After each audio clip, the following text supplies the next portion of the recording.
You two obviously are all about giving, and I can't thank you enough for what you're doing. You've got this Shadow Warriors project that you and Krystal have created. This is a foundation dedicated to support private military security contractors. These are paramilitary security operations that take place in some of the world's most dangerous places, shoulder to shoulder, elbow to elbow with the military. They're in there taking the same risks, doing the same work, and exposed to the same stress, trauma, and all that the military is. But when they come home, they don't have the benefits that the veterans do. And I'm very glad that the veterans do. That's a great thing. I certainly support that. But I think it's terrible that these people that are working right along beside them don't have that support. You were at Benghazi and involved in that battle. Talk about your experiences there and what impact that had on you and how that led to feeling the need to help others that had been in a situation like yours. I got blown up 3 times. I had about 26 holes in me. My left arm was about severed off, and lost 2 of my friends right next to me. And through that, we only got paid when my feet were in the country I was contracted to work in. And so on September 12th, that evening, I flew out of Libya on a medical transport plane, got into Germany, and that was the last day I got paid. I was in the hospital for, I think, 6 to 8 weeks, another year and a half, 2 years of physical therapy.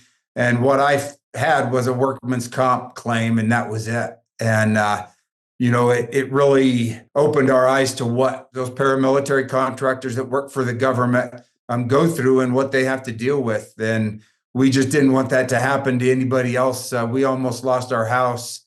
Wasn't able to really have much of a Christmas except for the blessings and grace of a few people that we worked with that had given us stuff for our kids. We wanted to never let that happen to anyone else. And that's what really drove us to starting Shadow Warriors Project. I want people that don't know the story to understand this, because in America, we need to take care of those people that stand up for this country and fight for this country. And the truth is that, Mark, you were credited with saving 25 Americans during the Benghazi attack, and you're still paying the price for that. You're still recovering from injuries that you sustained during that battle. You've actually written about this. It's become a movie. The book is 13 hours, the inside account of what really happened in Benghazi. This is a must read for people. And when you read this book, when you understand what happened and what happened to you, you understand why the two of you are dedicated to doing what you're doing. Until I really dove into this, and I'd read so many stories and seen so many headlines and news stories about this, I didn't understand some of the details about what you were up against at this time, like the size of this compound. That's pretty overwhelming to navigate all of that. And getting 25 people out of there and getting them out of there alive, this had to be one of the most harrowing battles in modern history. How long did this feel like? I mean, you talk about 13 hours, but this had to feel like 2 weeks, particularly when you can't even see inside the buildings and all. What was your mindset at the time? I mean, you can turn around and walk away. That's certainly an option, and people did, but you didn't. What was your mindset at the time? It was just doing the job that I volunteered or I chose to do, and that was to protect American citizens overseas in some of the worst countries and worst places in the world. And I know the guys that I worked with, our team, all of them felt exactly the same way, as well as any other teams that were in the area, like Glenn's team that was up in Tripoli. When they heard about it, they were just, and because we got the first attack came at the consulate, came at about 9:30, somewhere around 9:30 to 9:50. Everybody got a put on alert immediately at that time within Libya, as well as forwarded into AFRICOM, which is Africa Command, and all the way up through to Washington, D.C. through the State Department and their reporting procedures. And, at that time, everybody's just trying to get there that can, and we didn't know it at the time, but when later we found out that a lot of people were restricted from, turned back, or weren't allowed to leave to come help. When you were able to get people out, where did you go? What was safe ground at that time? I mean, you're in Libya, for God's sakes. The safest ground we had was the annex. And because, one thing, I call it my 6 Ps is prior planning prevents piss poor performance. And we're always ready for the fight. Recently, probably within 2-3 weeks, we had gotten in a shipment of ammo. So we probably had close to 60,000 rounds if we needed it. We had belt-fed machine guns. We had M4s, and we had grenade launchers. So we were pretty secure, or feeling that we could defend our location. We had elevated positions, fighting positions that were that we'd previously built. We had deployed ammo at each position. So if you were moving around, you didn't have to worry about carrying ammo. You had plenty with you. We just knew that we were going to take the fight to them. And we had interlocking fires all the way around the base. So we could really portray ourselves to be a lot bigger than what we were. Krystal, as you deal with these men and women that come back now, and what role Mark served in this, which is a stellar example of what people go through in these roles. How does this sit with you that there's not really a support plan? There's not really there's nothing in place to take care of these men and women when they come back. Some injured, all traumatized, all exposed to these kind of things when they're in these battle zones. That has to be frustrating, and you've reacted to it. But what do you say to yourself, and what do you say to them when they come back and there's just really no infrastructure to support? Yeah, it's unacceptable. It's unacceptable. You hear so many times that private security contractors make all this money and this and that, when really you figure their time overseas is, if you look at it hourly, they're making, $15 to $20 an hour being overseas. And that's not a lot of money. And then when they come home and they're injured, and their contracts are taken away like ours was, you're facing getting kicked out of your home. There's days I had to count pennies to buy milk. And then, we had to sometimes fight to get Mark back to Walter Reed for more medical help. So it's unacceptable. I've learned how to navigate the system to get Mark the help that he needs and be that advocate for him. And that's part of when I answer the phone is that's my jobs. I turn into that advocate again. I help find the resources. We've worked with many a great company and got people a lot of help, and we're there to help give hope and to keep people in their homes and to provide and help get them the treatment. I mean, we had a gentleman who Mark called, and the man was getting ready to commit suicide that night. And Mark was able to get him into the Shepherd Center in Atlanta, Georgia. He was paralyzed. And because of the help that we've been able to give him and the resources, he's still paralyzed, but he has hope enough that he's made himself walk, even hike up what was that? Stone Mountain. Stone Mountain. He hiked up, he was paralyzed from the chest down, actually from the neck down. He could use some of his arms, and he actually taught himself to walk with a little bit of help from some of his firefighter buddies that he had made. He walked up and hiked up Stone Mountain, which was over a mile up to the top, and that's just the resilience and the focus and the stamina that those that are serving this country have that, and that are willing to do whatever for America and willing to put up for that. But, as Krystal said, I mean, they deserve more than what they get. Absolutely. And I think for the wives and the caregivers of these warriors, is giving up is not an option. You've got to be an advocate, and you've got to light that fire under yourself and do what's necessary. This message is sponsored by Greenlight. Parenting gets easier as kids get older. They can grab their own snacks and even help clean up, sometimes. But what never gets easier? Teaching them about money. Kids won't truly learn to manage money until they get hands-on experience. And now that's where Greenlight comes in. Greenlight is a debit card and money app for families with games and a chores feature. Kids learn to connect hard work with rewards. My life would have been so much easier if I had Greenlight for my kids first.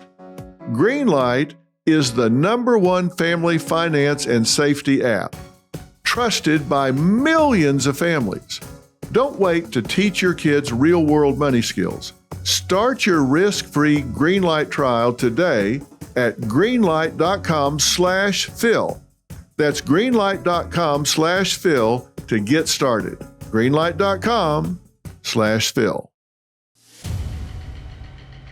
Let's turn our attention now to this Shadow Warriors project. It's really the only charity of its kind. Talk about what you do, and I'd like to really focus on the canines that you use and provide for these wounded contractors that come home, because I think that is just so amazing that you're doing that in such a profound way to support these men and women that are coming back. Yeah, it was just really kind of like Krystal said, it was put on our heart to do this. And initially we started out helping just the private military contractors or the private security contractors. We have a canine therapy course, which is very similar to like a lot of the equine therapy courses that people have for the treatment of PTSD and TBIs. We are faith-based. Everything we do is in threes because it's the Father, Son, and the Holy Ghost. When we're training the dogs and when we're working with people and we bring them in, we introduce them to Christ. We use the dog to teach them how to manage their anxiety and their stress, because you're never going to get over that. What you go through, that trauma is going to always be there. It's a matter of making that decision in your mind to deal with it use it as a positive or a negative. And the dogs can really help us with that, because one of the ways we train the dogs is by to relieve stress, we instill stress. And it's kind of like young boys that are joining the Marine Corps, young men that are joining the Marine Corps. It's very stressful to be obedient. We're not naturally, as men and young boys, we're not obedient necessarily because it's stressful to do that. To overcome that, the Marine Corps puts stress in front of you, which is when you show up at boot camp, it's the drill instructor.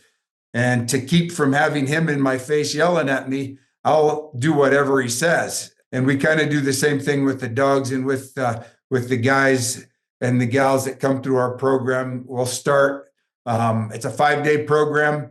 They will handle a dog from day one, 24/7. They're responsible for that animal. And they are put through a lot of different things where by the end of the week, they're crawling with that dog and two other individuals and their dogs through confined space, through tunnels, going across bridges, swimming through the water, just a lot of stuff that just really instills, requiring you to manage your anxiety and your stress. The third thing we do is make sure everybody tells their story. I myself, that was probably the best thing that ever happened was telling my story. And I've told it, thousands of times, and will continue to tell it because I think people need to understand, that there's a way to deal with our trauma in a positive way and not always from the negative that we see a lot of times. And my grandfather was a World War II vet and never told his story. 3 uncles were in Vietnam, never told their story. I had to learn it from other things. And we need to share that. We don't do that like we used to back in, around the kitchen table. Everyone has a story and it means something, and you need to pass those things down to your loved ones as well. Well, and it's important that they feel that they're heard, right? That somebody cares enough to listen to them and hear them. And where do you do this? Where does this take place? We've done it in a couple different places. We've done it down in Texas. There's a group down there that we've partnered with and used their facilities. But most of it happens up actually at the breeder of the dogs or my dog is Roan, named after Tyrone, who got killed next to me, where she came from. And it's a company called Baden Canine. They have been doing this with the Navy SEALs museum, and they do it with us. And we go up there, we bring in people, and they've been breeding and training dogs for over 56, 57 years now. And they just have a whole nother concept of what it is like with the dog. And that relationship that men and canines have is something unique from all other animals. And what do you see? What takes place when they come through this program and they get this dog, they form this relationship? What do you see when they make that connection and they bond with that dog? Krystal, what do you see happen with them? It's quite amazing, actually, because you'll see kind of a light turn on, and they realize how they've been working in this anxious state. And we've actually heard them say, now I realize how I am to my family. I want them to do this, and I want them to do this now. And I can't be that way with this dog. And I realize all the stress that I'm holding is coming out onto my family. And when they're working this dog, they realize these type of dogs, you can't do that. You have to maintain your cool and your composure. And usually, a lot of times they're in tears because they recognize that they need more help, and that they need to be kinder, more gentle. Yeah. And that's the only way they can get a dog to comply and do the things that they need to do, because that dog senses everything, right? They know what's going on with their owner. Yes, they do. It's, because dogs not only do things by scent and those things, but they also, every living thing has energy, and we put off a vibration, we put off that energy, and there's a connection there between man and the dog, especially with the lead. When you're holding on to that lead, every emotion I'm feeling goes right down that lead into that dog. Very similar. I grew up farming and ranching and riding horses, and it's the same way with horses. When you're sitting on that horse, they feel everything that you feel. I think a good way to put it is just like with a dog is, there can be a fly that lands on the hip of a dog, and that dog can feel that fly when it lands there, and sitting on their hair, or it's how hard is it to, what kind of sensitivity do you have to be able to feel that? And Yeah. that's what they feel, and that's how they feel to us, and they just help give us guidance and comfort too. Well, and I think it's more than that too, because his service dog, like he said, he got from Baden Canine, and that's kind of what led to the canine program. She senses emotional stress, and I've seen her go to him. I've seen her comfort me, but also complete strangers. She would sense something going on, and she would go up to them and just put her head in their lap and give them comfort. I seen this with the guys at the canine therapy when they're telling their story, and it's just amazing to see the calm and the relaxation. Mm-hmm.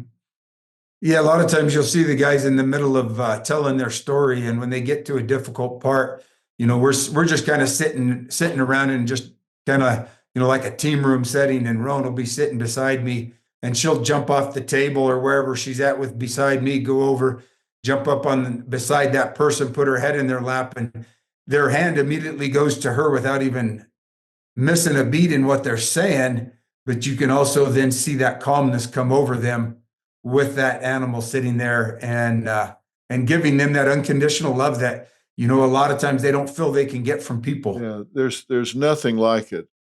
And I think it's so creative and so amazing that you guys are doing that, and you're helping in so many other ways as well. What can people do to support this charity? Because I think it's something that people need to know about, need to get behind. What can they do to support? Yeah, so we are a 501c3. We're nationwide, so we're not just local. We are nationwide, so we do need the help. So you can go to our website, shadowwarriorsproject.org. You can donate there. Go to Her Warrior Heart and donate there. If you don't want to donate online, you can certainly send support via check to our address on the website. I appreciate you taking the time to educate me and our viewers about what you're doing, and hopefully we can scale this up at whatever rate you guys think it's doable. the main thing is I want to educate people about it and get people to support what you're doing. So thanks for taking the time to talk to me today. I can't tell you how much it means. Thank you, Dr. Phil. Proud to know both of you.